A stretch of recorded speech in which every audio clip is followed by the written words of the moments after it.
All right, so today we're going to pick up where we left off the other day with properties of limits of sequences. So some of these properties are going to look really familiar to you because they're sort of an extension of just the algebraic properties of limits we saw back in Calc 1. All right, so we want to make sure we know all the different things we can do with various sequences. So let's let A sub n, right, be a convergent sequence, and it converges to L. And we'll let B sub n be a different convergent sequence that converges to some value k.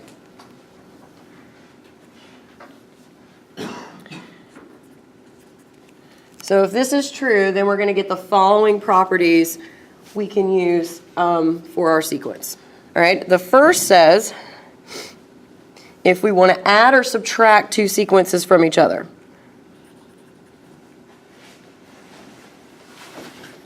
So if we want to find the sum or the difference of two convergent sequences, well, then we know from last semester, right, you can just simply split up the terms and take the limits of each piece.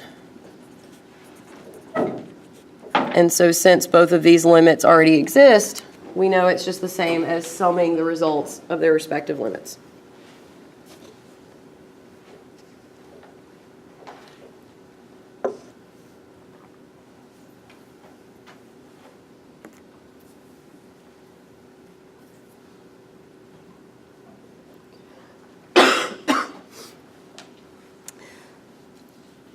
All right, the second rule that we can use is the constant multiple rule. So if we take a limit of a sequence, right, and we multiply it by a constant, well, we're allowed to just simply factor that constant out front.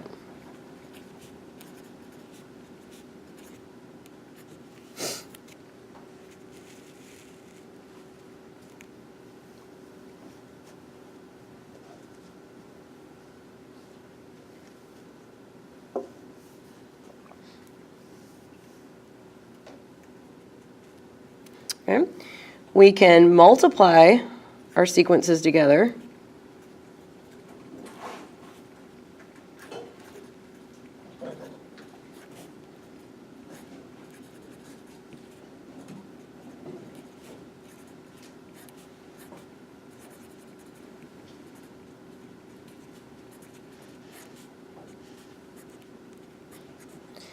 So we actually saw this concept back in Calc 1 as well. And what we used to say was the limit of the product equals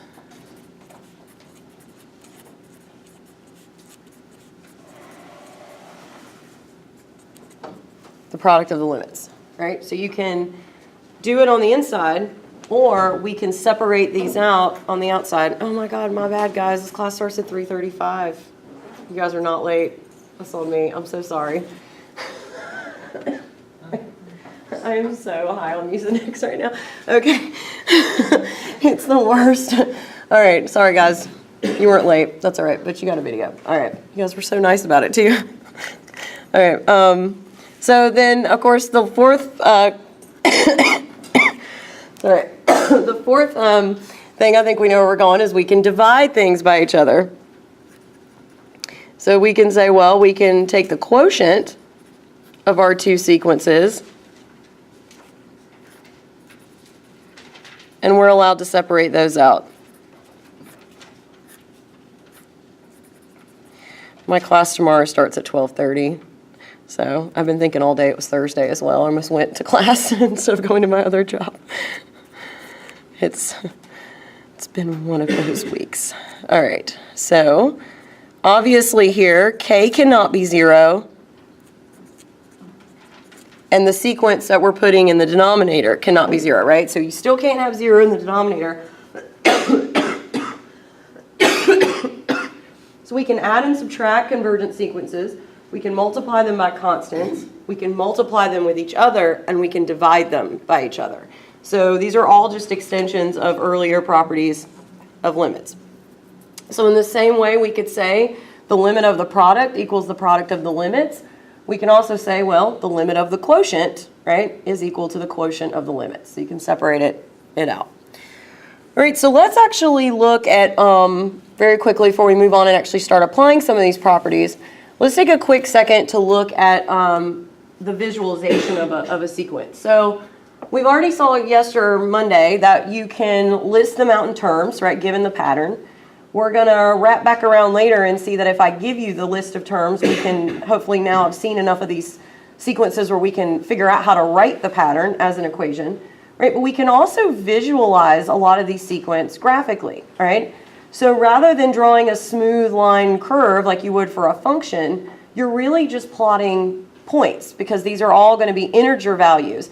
So sometimes if you're concerned or confused about whether or not a sequence converges, if you can look at a graph or visualize its graph, you can kind of see whether it's approaching a value or not in the same way we would use visual graphs to like look at limits. So let's look at a really, really common sequence. So let's let A sub n equal 1 over n. And we're going to talk about this guy a lot later. This actually has a name. It's the harmonic sequence. We're going to actually talk about this guy a lot in future sections. All right, so this kind of looks like a function that could be graphed. So let's compare it to f of x equals 1 over x. But we only want to look excuse me, at the values of x is greater than 0, right? So x can never equal 0 in this function. We only want to look at the values that are greater than 0 because we know the values of n that are going in the sequence will only be 1 or bigger, right? So there's no point in looking at the negative side of this graph because we just want to compare this to the sequence itself. So if we were to graph 1 over x, oops, move this over a little bit. Yeah, there we go. In the first quadrant, this guy's going to look like this. Right? It's got a vertical asymptote at x equals 0 because you can't plug 0 into the function. And then we see that as x approaches infinity, it's got a horizontal asymptote. Right? So our series, however, if we look at its values, right, we're only going to plug in integers. So we're going to get 1 over 1, right, 1 over 2, 1 over 3, and 1 over 4. And then it will keep going from there. So if I want to plot the sequence on top of this graph, well, I'm only going to get individual data points. So we can start here and we can see, well, we get 0.11, right? And then when we plug in 2, we get 1/2. And then we plug in 3, and we get 1/3. Right, and I'll stop at 1/4. So this would keep going. So all of the values in the sequence, right, essentially act as individual data points that lie on the function f of x. So what you can see here as well, it's another way to graphically kind of understand, the sequence will only accept integer inputs, but the function will allow for any value of x in between. So if you plot the points of a sequence, if it looks like the type of equation you could graph if it were a function of x, if you plot those data points and then sort of connect the dots like we did in elementary school, you kind of can see the function. Okay, so this is another way to help you visualize. I mean, because if you're looking at 1 over x squared, we kind of know what that graph looks like. We know what 1 over x looks like. We know what e to the x looks like. So if I suddenly just change x to n, right, you kind of can see that those dots will follow that road. They'll just be gaps, right, in between. So once again, right, just to reiterate, a sub n only accepts, right, integer inputs. So those are the natural numbers, or what we allow to plug in. But f of x accepts all x in the real numbers except x equals 0. So for those of you that ever had to do anything involving stats, right, we would call sequences discrete functions, right, because only whole numbers can go in. And then we would call f of x like a continuous function because it can accept all the intermediary values, right? You can have decimals, not just integers at play. Right? And so the little n with the 2 lines, that just means the natural numbers. Those are the counting numbers. And then r with the 2 lines means the real numbers. So when you just see r, right, like that, written like that, that means everything from negative infinity to positive infinity. I just excluded 0 because 0 can't be in the denominator. But that would be the domain of that function.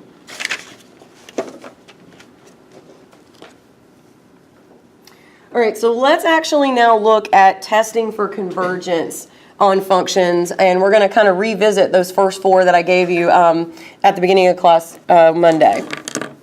All right, so everybody good here? Can we move this? All right, perfect.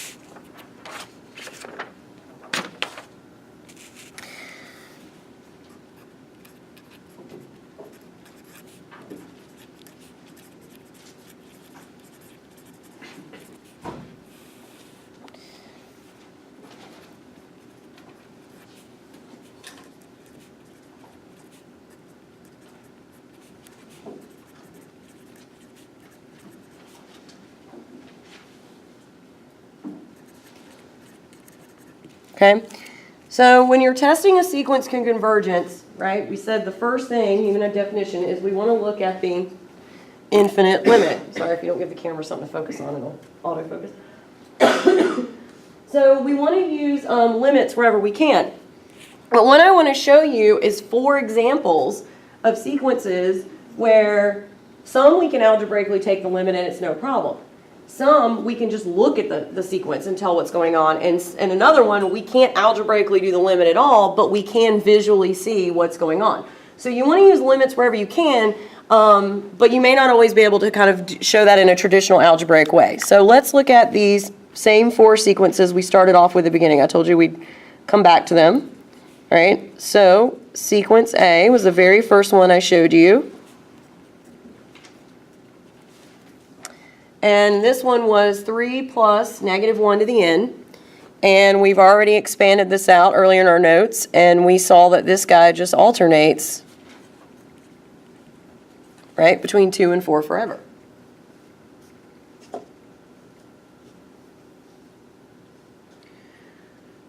So if you tried to take the limit of this, you would have problems because of that -1 to the n term.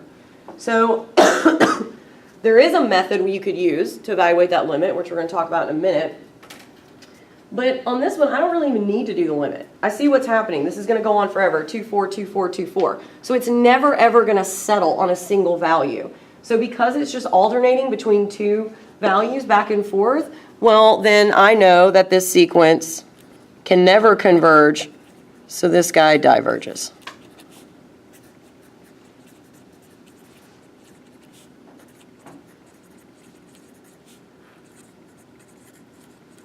Okay, even if it didn't just bounce between -2 and 2, right? What if you had something like cosine of n, right? Well, cosine of n, all the dots would live on that wave. So those values would always be going from 1 to -1 and then back up to 1, -1. So the limit would never exist as you go to infinity because it would never settle on a single value. So because this guy is alternating, right, we actually know that the limit of a sub n, right, does not exist. So this is an example of something where it just straight up doesn't exist.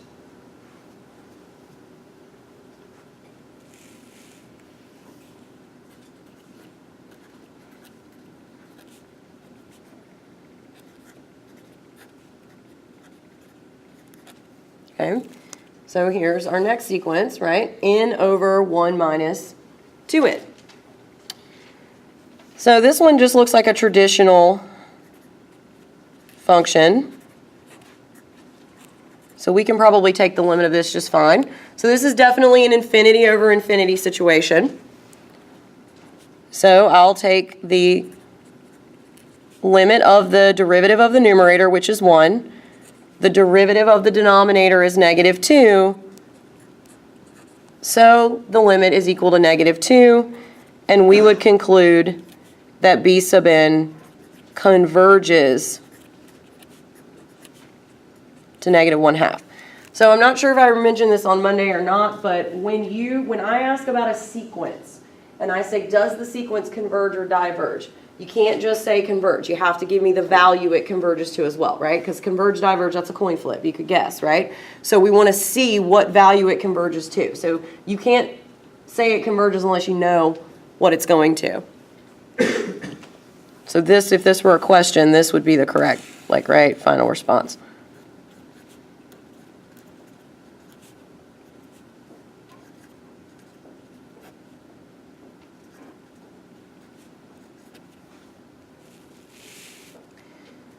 So this one I like. Yep. Mm-hmm. So does that mean if you graphed example B, you would go to -1 over 2? Mm-hmm. You would see it has a horizontal asymptote. So do you guys remember that's what we used in Calc 1? We used infinite limits to find the horizontal asymptotes of the graph. How did the graph behave as x approached infinity or as x approached -infinity? And the value that it was approaching would usually work out to be graphically as a horizontal asymptote. So yeah, if you were to graph these plot points, you would see the line -1/2. If you drew a horizontal line, you would see it approaches it but never gets there. Mm-hmm. Yep. So for this guy, right, we still have an infinity over infinity situation.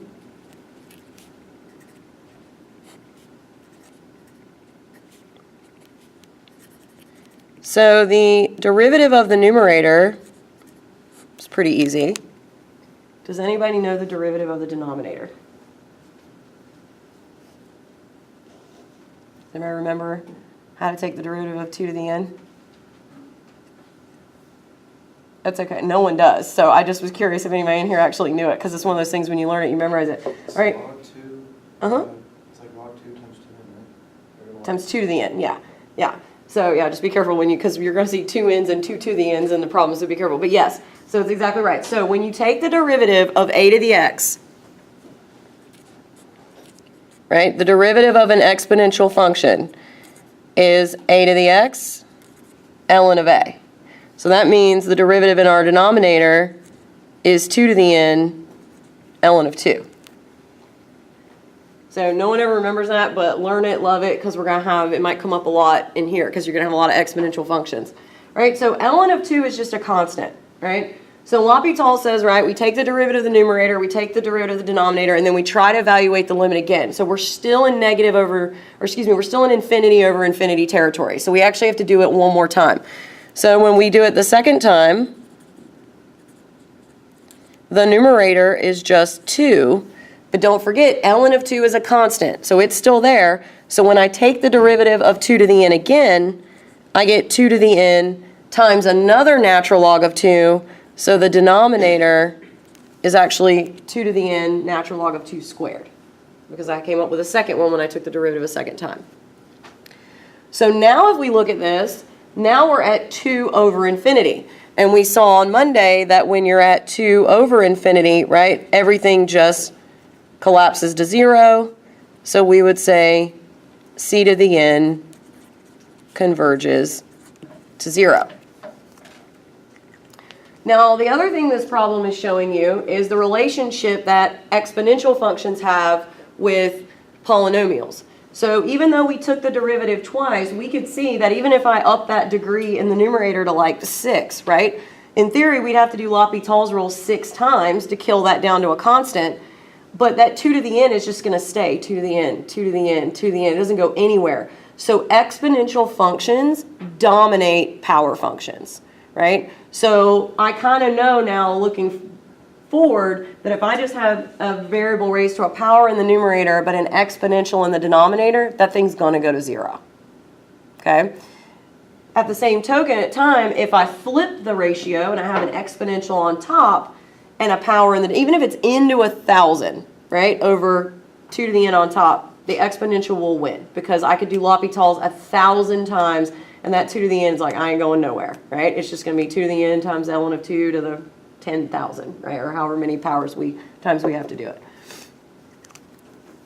So So one of the things you want to start noticing in this first section is you want to start picking up on these relationships and these limits and noticing how different things behave with each other, because it's going to really help you down the road when we're trying to figure out what test to apply. All right, so the fourth sequence, that we looked at in that initial set of sequences, right, was defined recursively. And we said, well, D1 is 25, but every subsequent term is just taking the previous term and subtracting 5 from it.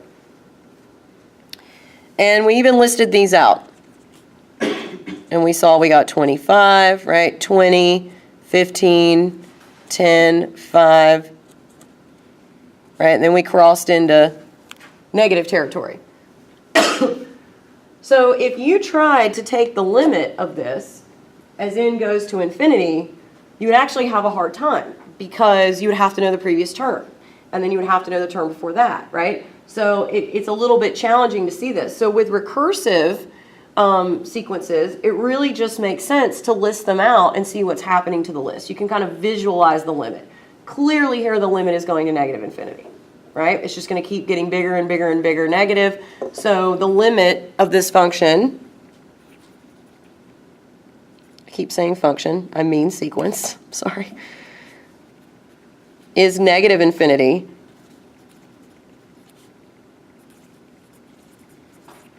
And negative infinity, right, is a version of does not exist, so this thing diverges.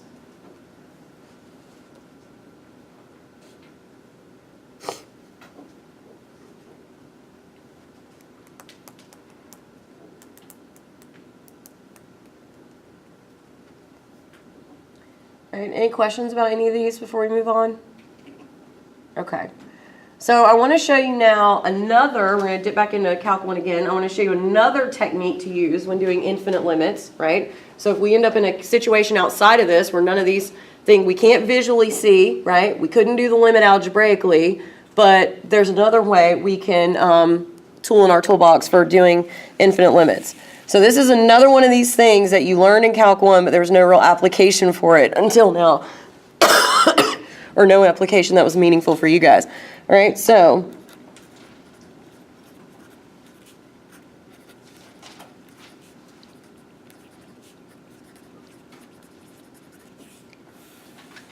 it's the squeeze/sandwich theorem. So it depends on the name you call it, depends on the book you used and your professor. I always I always came up calling it the squeeze theorem, and then I've heard a lot of students now refer to it the sandwich theorem, so both analogies work just fine.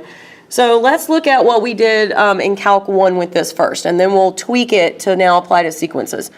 So in Calc 1, right, we had 3 functions.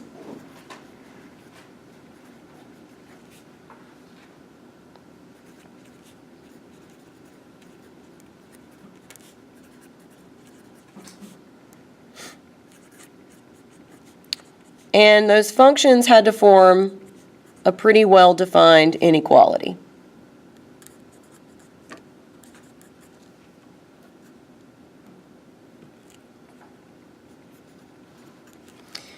So what we're saying here is g of x is always going to be less than or equal to f of x will always be less than or equal to h of x for all values of x. Right? Then what we said was if you take the limit across this inequality, the limit preserves the inequality. So that means the limit as x approaches a of g of x will be less than or equal to the limit as x approaches a of f of x, which will be less than or equal to the limit as x approaches a of h of x. So just taking the limit across the inequality doesn't change the order of things. Don't want to trip on the world. So where we cared about this was typically we were in a situation where I needed to evaluate the limit of the middle thing. I just couldn't algebraically do it. So we would say, well, if I can find something that's always bigger than it, and then also find something that's always smaller than that, but I can evaluate the limits of the things on the end, if those two things are equal, then we know the guy in the middle is sandwiched or squeezed between them, right? Because those functions always live like that. So we would say if the limit as x approaches a of g of x equals the limit as x approaches a of h of x, right? If those are the same thing, then f of x has to be that same limit. So you would try to squeeze f of x between two other functions that had a similar limit, and we would say, well, it has to behave the same way because it's bounded by those two functions. So we can do the same thing with sequences. If we have a sequence that just cannot algebraically be taken the limit of, if we can find two other sequences that bound it on either end that we know converge to the same value, then we can take the limit across the inequality and go from there. But there is a little bit of a tweak when we do this with sequences. So just make sure everybody gets this down first.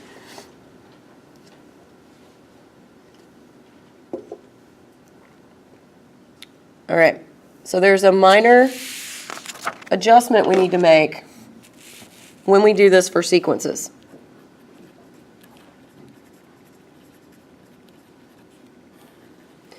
So for sequences, right, clearly we need 3 of them.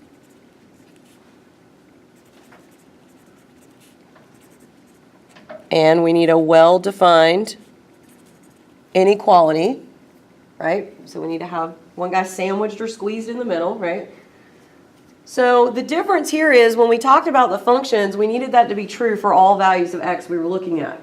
For sequences, however, since we're only really looking at the limit to infinity, we want long-term behavior. Notice on the function definition, I said as x approached a, right? That was true for any value you want to look at. Well, with sequences, we're only ever going to be looking at the limit as n's going to infinity. So what we really only care about is its long-term behavior. So this inequality may or may not be true when n is 0, 1, 2, 3, but it needs to be true out in the long term.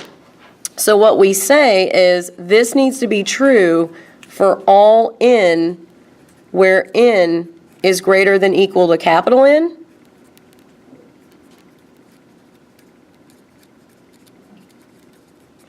And this will be a known constant.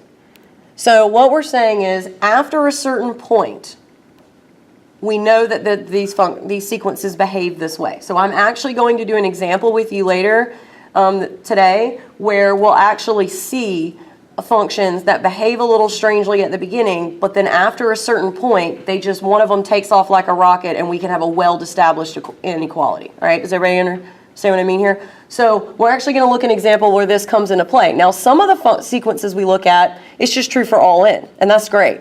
But I just want you to make sure you understand that it doesn't have to be true at the low end. It only has to be true up on the big end, okay? And that's why I was saying earlier about understanding what types of functions dominate other functions is going to help you when you're setting these guys up. All right, so then what we say is, well, the limit preserves the inequality just like before.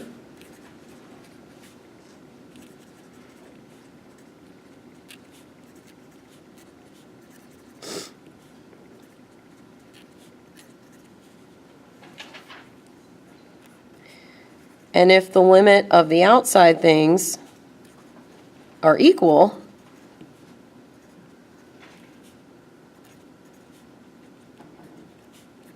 then we know the middle guy has to be the same way, right? He squeezed right through.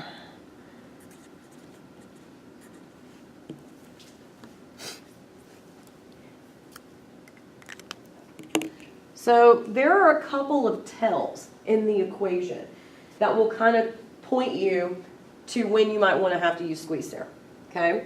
So certain things within the pattern will behave a certain way, and that'll be like, oh, okay, you'll see why you're stuck. And, and then you can use squeeze theorem sometimes when you don't need it, right? But it can be used. So I want to look at a couple of examples of when squeeze theorem would apply when we're looking at sequences. All right, so the first one is trig functions, right? Anytime you have something in the equation that is oscillating between two known values, that's a good clue that those two known values might be the upper and lower bound for you to use squeeze theorem. So let's look at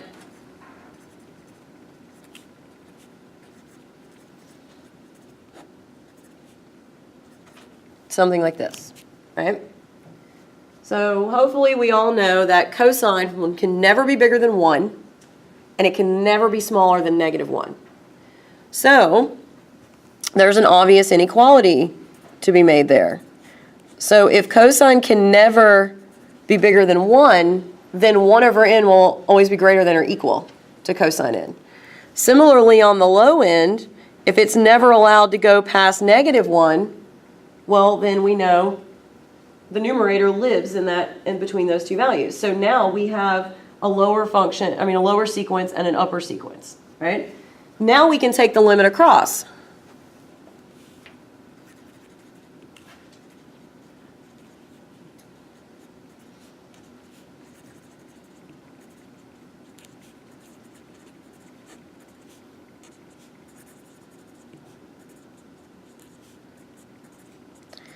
And hopefully everybody gets that the outer pieces are 0.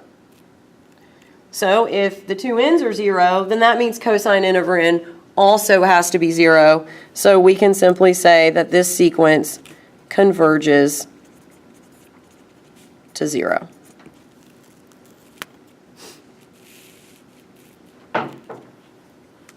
Yes? So why, for this particular instance, could one not just have a justification saying, well, we know cosine of n is oscillating between certain constant values, whereas the denominator is approaching infinity, therefore the limit would be 0?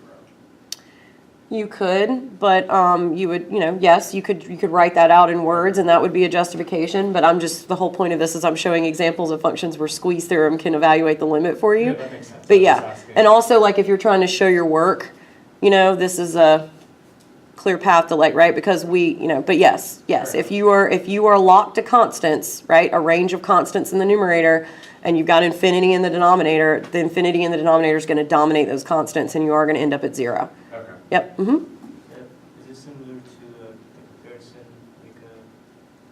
using comparison to find the limit? Comparison to another function? I'm sorry, I don't understand what you're asking. Comparison to. No, already known function. Well, technically, not really.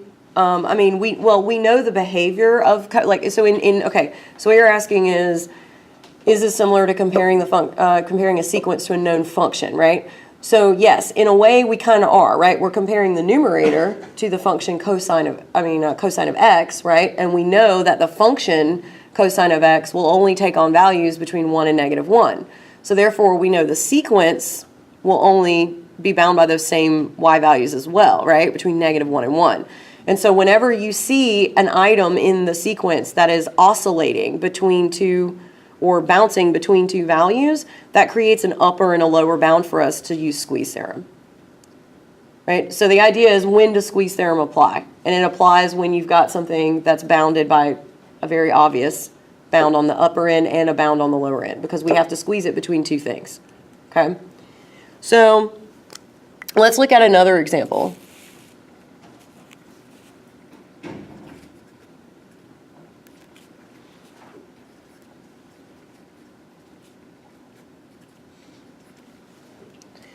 So this -1 to the n, right, that very first sequence we looked at, that was 3 plus -1 to the n, right? I mentioned that there was a way that we could set up a limit and maybe look at it, but that limit would require squeeze theorem, okay? And that's because that -1 to the end is bouncing between 1 and -1, right? So if that were -2 to the n, right, it would, if that were -2 to the n, there is a way I could split it up as 2 times 1, but we'll get to that later. But anyway, let's just deal with -1 to the n. So -1 to the n we know will always either be 1 or -1, depending on the value of n you plugged in. So this is another obvious candidate for we could squeeze it between two known values. So if we look at our sequence, I keep saying function, I'm so sorry. Right? We know that this relationship is also true. And we can see by the previous problem that when we take the limit across, this thing will also converge to 0.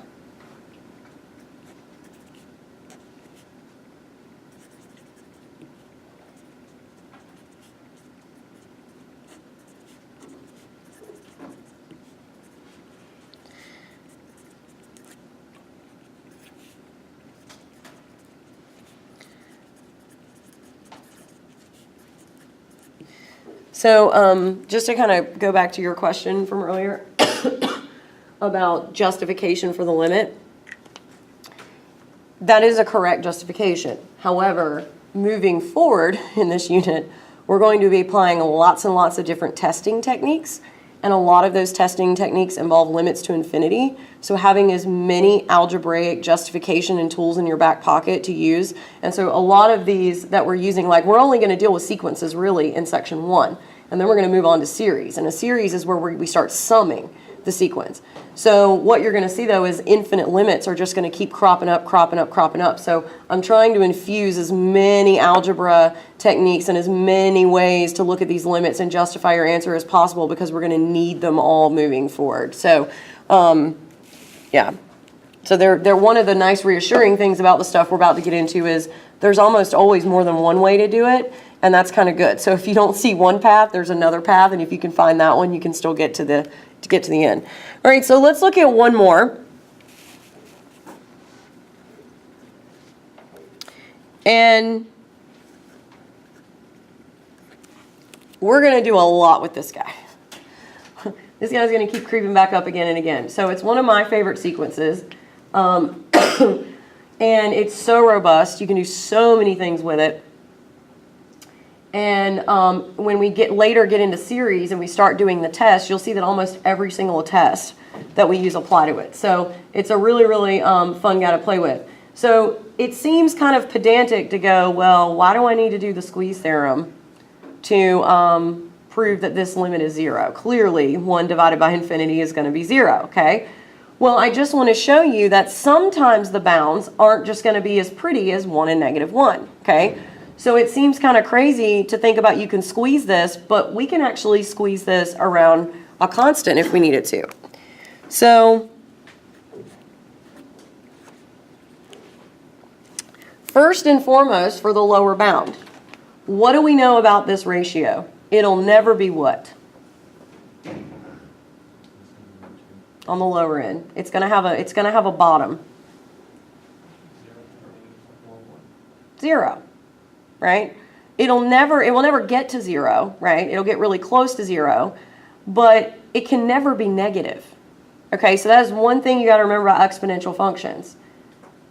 There is no value, even if that were 2 to the x, there is no value x you could ever plug into that exponent that will ever make that a negative value, right? If you graph 2 to the x, if you think about what e to the x looks like and 2 to the x looks like, the range is always 0, not included, to positive infinity. Those guys can never be negative. So we can say that it's bounded below by 0. We just straight up know it's positive all the time. So now you have a lower bound. So now if you could find something larger than it that converges to 0, squeeze theorem is going to be a snap, okay? So one of the reasons I picked this example isn't only to do this squeeze theorem example, but I actually want to show you and prove to you how exponentials behave against other types of functions. So what do you need to do, right? We need to have another fraction. And I would always recommend just keep, if the numerator is a constant, keep the new guy a constant, okay? So what do you have to do to the denominator of a fraction if you want to make it bigger? Make it smaller. So you need to find something smaller than 2 to the n that you can throw into that denominator, and that will ensure that 1 over that is bigger than 1 over 2 to the n. So a really simple, obvious candidate would just be 1 over n. So this is actually going to be true for all n, and we can verify that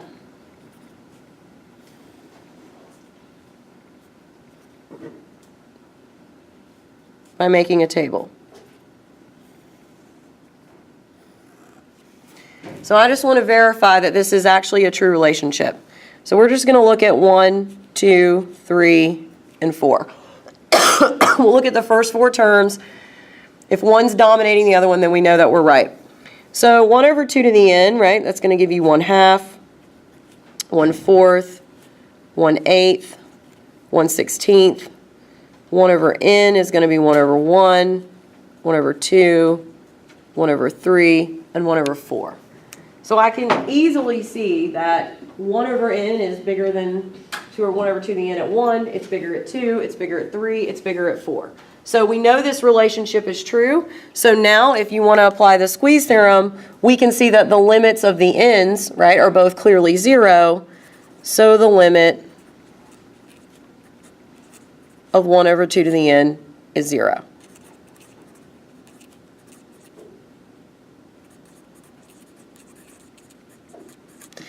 So moving forward, I'm perfectly fine now with you saying if there's an exponential in the denominator, the whole thing goes to 0, right?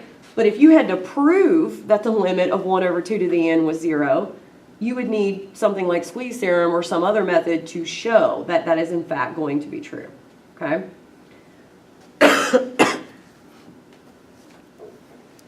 So in general terms, here's another one of our kind of now known general limits.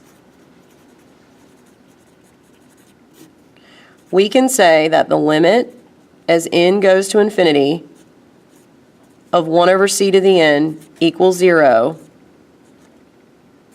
right, for any value c greater than 1. Can't equal 1 because that would be 1 over 1, and that would equal 1, right? But any 2, 3, 4, any base you want, it's going to go to 0. What would happen if c was less than 1? Think about if I put 1 over 1/2 to the n. What would that turn into? 2 to the n, right? So remember, if you divide a number by a fraction, you multiply times the reciprocal. So that's why c can't be less than 1, because if it were 1/2, what you now would have a growing, right, exponential function, and that limit would be infinity, right, because it would pop back up into the numerator.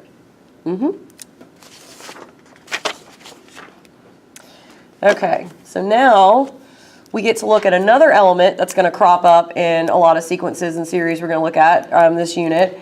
And we get to talk about factorials, right? Otherwise known as the most exciting thing in math. Always feels weird to...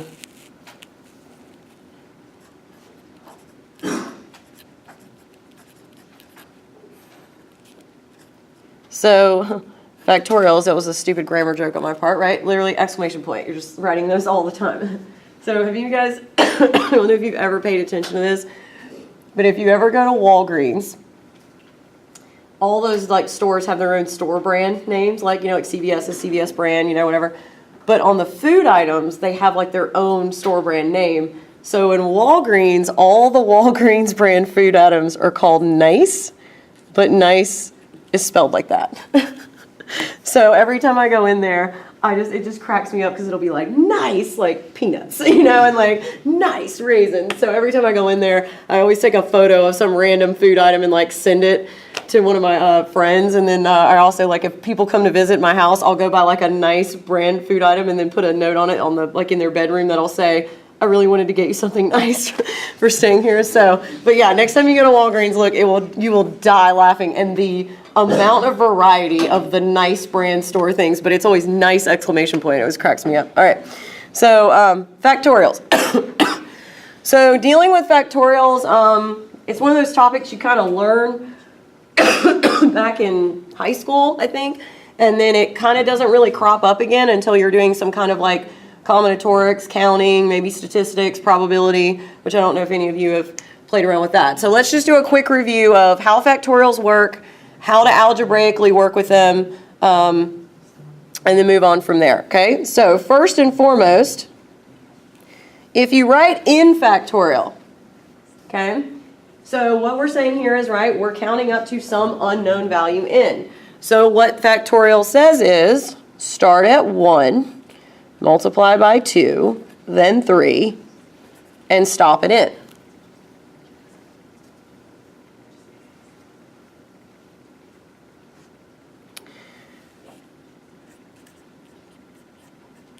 So if I told you to take n plus 1 factorial and divide it by n factorial, right? How would you simplify this? Well, n plus 1 is just saying go one number beyond n. So n plus 1 factorial is n factorial, right, times n plus 1. So if we let n be 5, right, what this is saying is 6 factorial over 5 factorial. So 1, 2, 3, 4, 5 is in the numerator, right, and it's going to cancel with the 1, 2, 3, 4, 5 in the denominator, and you're only going to be left with the 6. So these cancel, and this simplifies to this.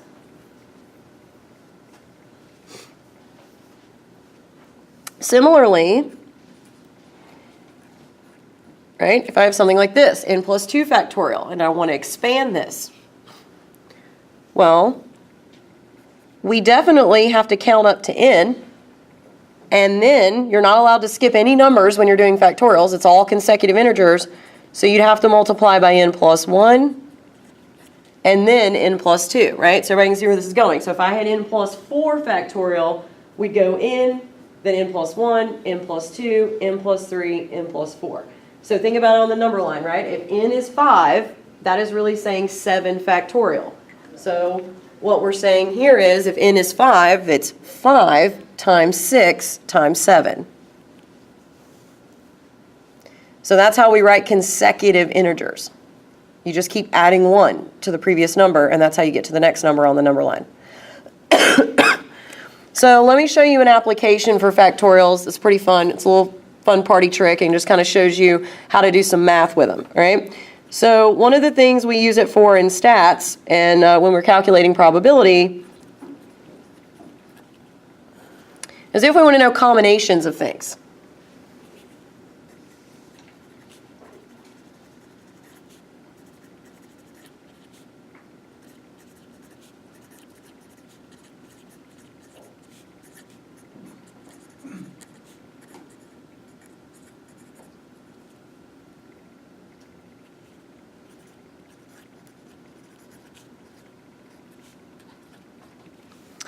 So I want to know how many ways can you select 0 items from a group of 5? All right, so imagine I have like 5 candy bars in a bag. They're all different types. And I'm going to tell you that I'm going to let you draw a number out of another bag, 0 through 5. And when I come around the bag of candy bars, whatever number you drew, that's how many candy bars you get to draw out of the bag, right? And you might want to know, well, how many different combinations of candy bars can I get, right? And it would all depend on the number you drew. So let's say you're the unlucky person who draws 0, so when I come by with the bag, it's like, you get nothing, right? It's like the Willy Wonka, right? You get nothing. All right, so if you draw, select 0, does anyone know the answer to this question? 1. It's 1, right? There's only one way you can get nothing, right? There's only one way you can get all 5, right? You get all 5 candy bars. But there's actually a way to compute this. And so we would say, well, what we're saying is you have 5 things and you're choosing 0. And the way we compute that is we say, well, there's 5 factorial in the numerator, total different 5 total items that we have. Then in the denominator, it's the number you choose, factorial, times the number of things you did not choose. So we chose 0, we did not choose 5. We had 5 left. So the 5 factorial is going to cancel, and this works out to be 1 over 0 factorial. So there's a reason I wanted to do this particular question. So this is one of those rare instances in math where it looks like we have 0 in the denominator, but we really don't. 0 factorial is equal to 1. Kind of like in a similar rationale for why any number raised to the 0 power is 1. Okay? So this is just equal to 1. So there is only one way to select 0 things out of a group of 5. Yes? Okay, so does that mean that there are 1 over 5 factorial ways to choose 5 items? There's what? There's 1 over 5 factorial ways.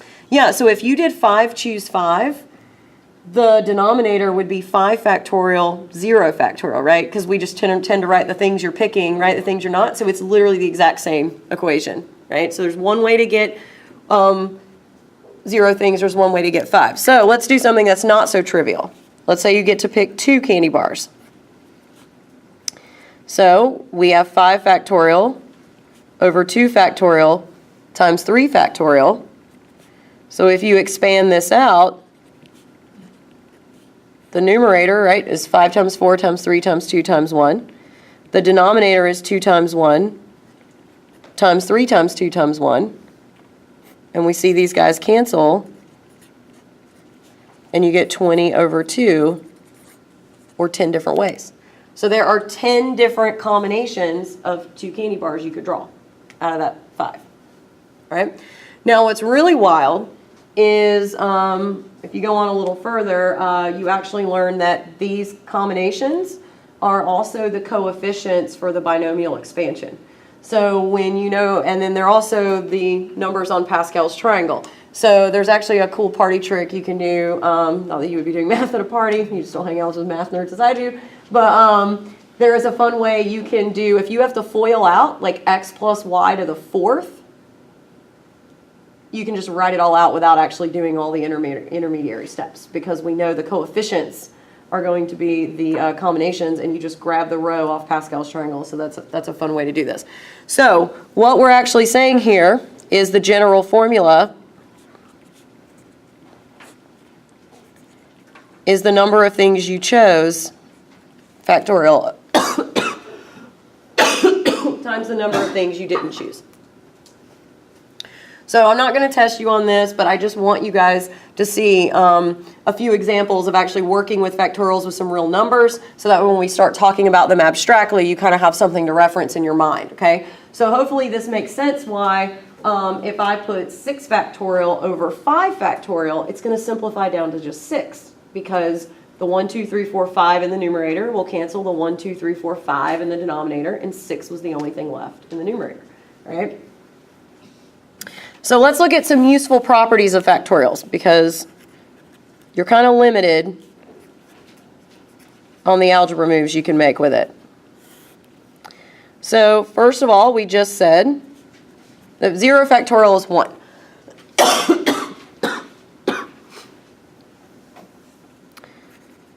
Hopefully, for very obvious reasons, the limit of n factorial is going to be infinity, right? Because these things are just going to get bigger and bigger and bigger and bigger and bigger.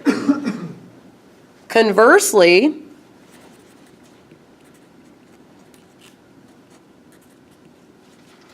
that means the limit of 1 over n factorial is 0.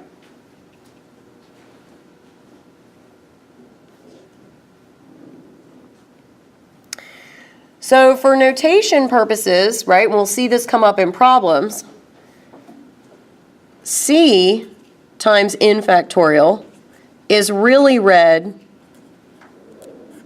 as a coefficient. So if you have 2n factorial, it's really 2 times quantity n factorial. It doesn't go with the n.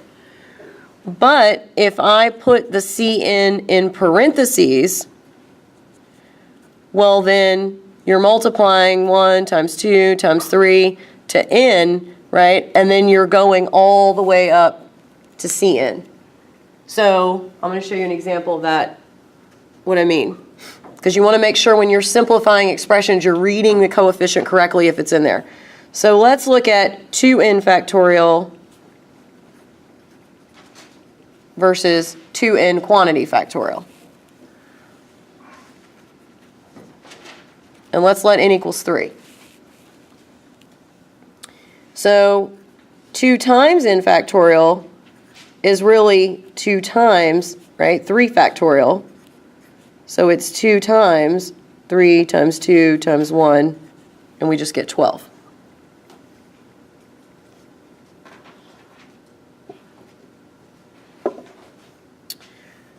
Two in quantity factorial is 2 times 3, or 6 factorial. So that's 6 times 5 times 4 times 3 times 2 times 1, and that's 720. So a much, much different answer. So if you're looking at these elements inside of a sequence, right, you want to make sure you're dealing with the constant correctly, because if you didn't simplify that right, that would be a much, much difference of an answer. All right, so we're going to look at one more thing in the last, we have like 15 more minutes. We're going to look at how do factorials now compare to exponentials, because so far we've seen that exponentials dominate power functions, right? And we're pretty sure that a factorial is going to probably dominate a lot of power functions, right? Because those things just get big real fast as you're going to infinity. But how does an exponential and a factorial split up or compare, right? So let's look at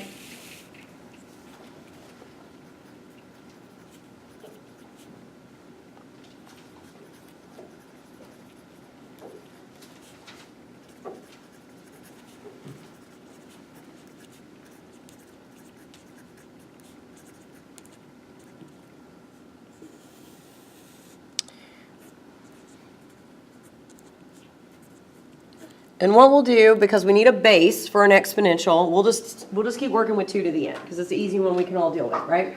So let's compare 2 to the n and n factorial. So I'm going to make a table.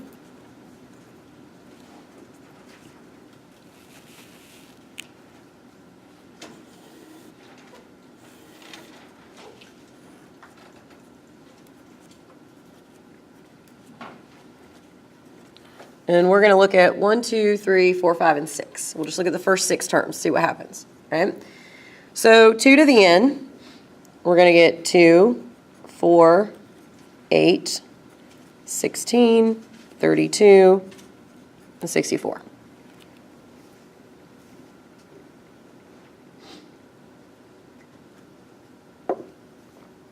In factorial, right, 1 factorial is 1. 2 factorial is 2, 3 factorial is 6, right? And then you just keep multiplying by the next numbers, right? So 6 times 4 is 24, 24 times 5 is 120, and 120 times 6 is 720. We actually just computed 6 factorial, okay?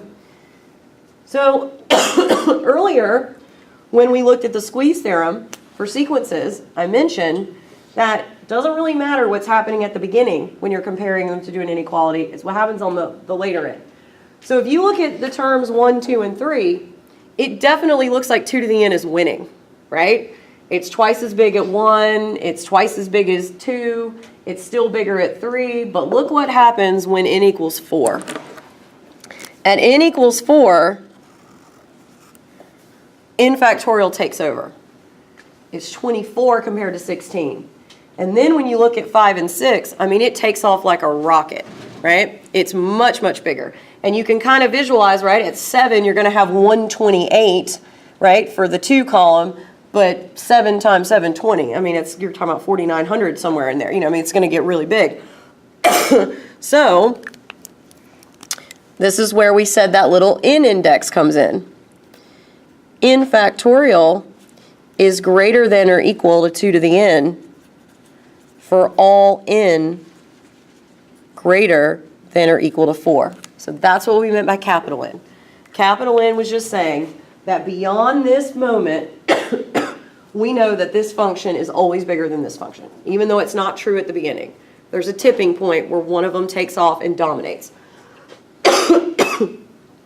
So there's 2 things I want to take away from this. All right. We can always find an n for which n factorial